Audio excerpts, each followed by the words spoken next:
Liam from Brighter Pathways here. I just thought I'd record a very quick video to say that I have written an essay called Trauma Needs a Rebrand. Full title, Trauma Needs a Rebrand, Trauma, Psychedelics, the Limitations of Our Current Models, and Exciting Alternatives. It's a very snappy title, thank you. It was published recently by the Psychedelic Press, and I had to wait for a bit before I could publish it, but it is now ready to share. So, I wrote this essay for a number of reasons, I suppose. Trauma is very much in the zeitgeist at the moment, it seems. There seem to be endless conferences on trauma these days. A lot of Instagram therapists and coaches talking about trauma-informed this and trauma-informed that. Bessel van der Kolk wrote a book called The Body Keeps the Score. He's a psychiatrist. The Body Keeps the Score was an academic book on trauma, and yet it was at the top and then near the top of the New York Times bestseller list for 3 years and counting. So, and Vox called trauma the word of the decade. So, what's going on here? I get into that in the essay. It's quite a comprehensive essay, so I'm going to read out what I cover, because the less we have to rely on my memory, the better.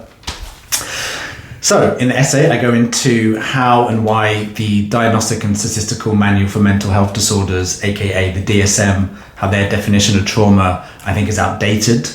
I go into the limitations of how we get well in the West. So we take pills and we kind of like talk it through in talking therapies. I talk about the distinction between understanding and healing. I go into how and why healing, which I define as overcoming our unwanted symptoms, is primarily a physiological process. So we can't think our way through it, even though telling ourselves better stories and rewriting our life scripts is, of course, important too. I go into how trauma is an autonomic nervous system response and stuck energy in the body that we need to discharge, like the mammals that we are. I go into how most, if not all of us, will experience this on a continuum. So Peter Levine, he's one of the leading trauma experts in the world. He's the creator of somatic experiencing.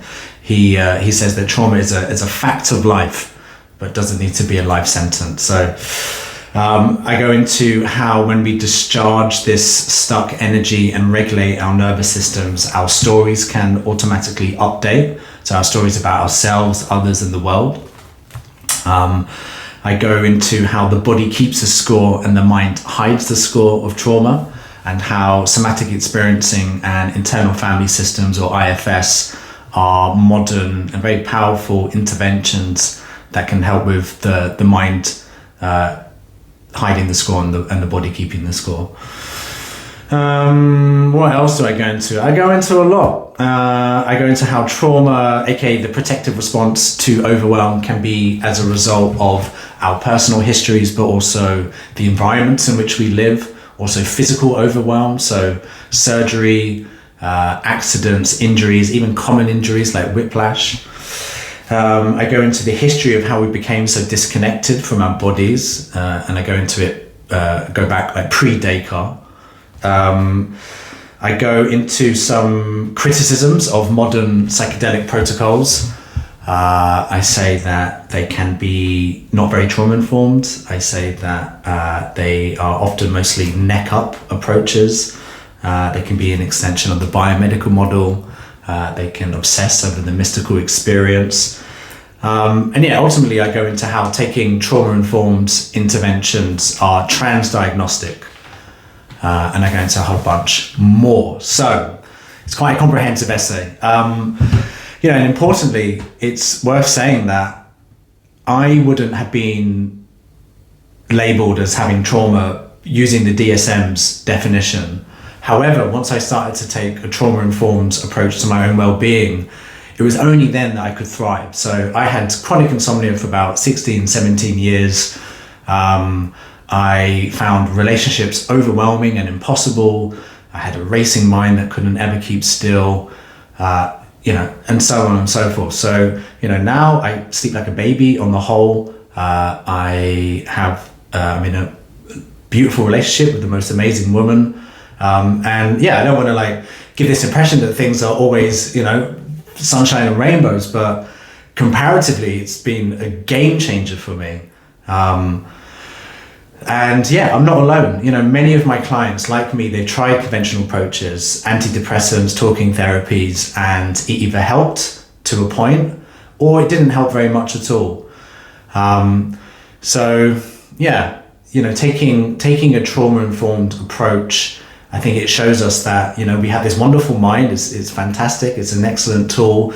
But we are an organism. We are an organism of interconnected, interdependent systems. And yeah, taking a trauma-informed approach helps us, I think, return home to this broader, more embodied truth. And really where nervous system dysregulation has huge consequences for our well-being, or lack thereof. So yeah, so this essay is for anyone who's interested in psychedelics, in trauma, in mental health, or should we say organism health, and anyone who is curious about some alternative ways of getting well. Thought it was good timing just before Christmas, where we are about to spend some time with our families. Good time to talk about trauma. And also I've been increasingly working with psychotherapists, and they've read the essay, and you know, they're very much on board. They're working with me because they have come to their own frustrations with just taking a talking approach. And so I found that quite interesting. I've also had people say that they've cried reading the essay as well, because they felt so seen. So, you know, if you're not crying, did you really read it? I don't know. You know, let's see. If you do read it, I hope you enjoy it. I hope you find it interesting. I hope you find it helpful as well. If you do, please feel free to share it. I really want to get these ideas out there. And if you do read it, let me know what you think. Very open to hearing your thoughts on it.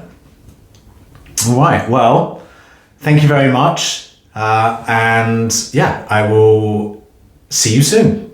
Thank you. Bye.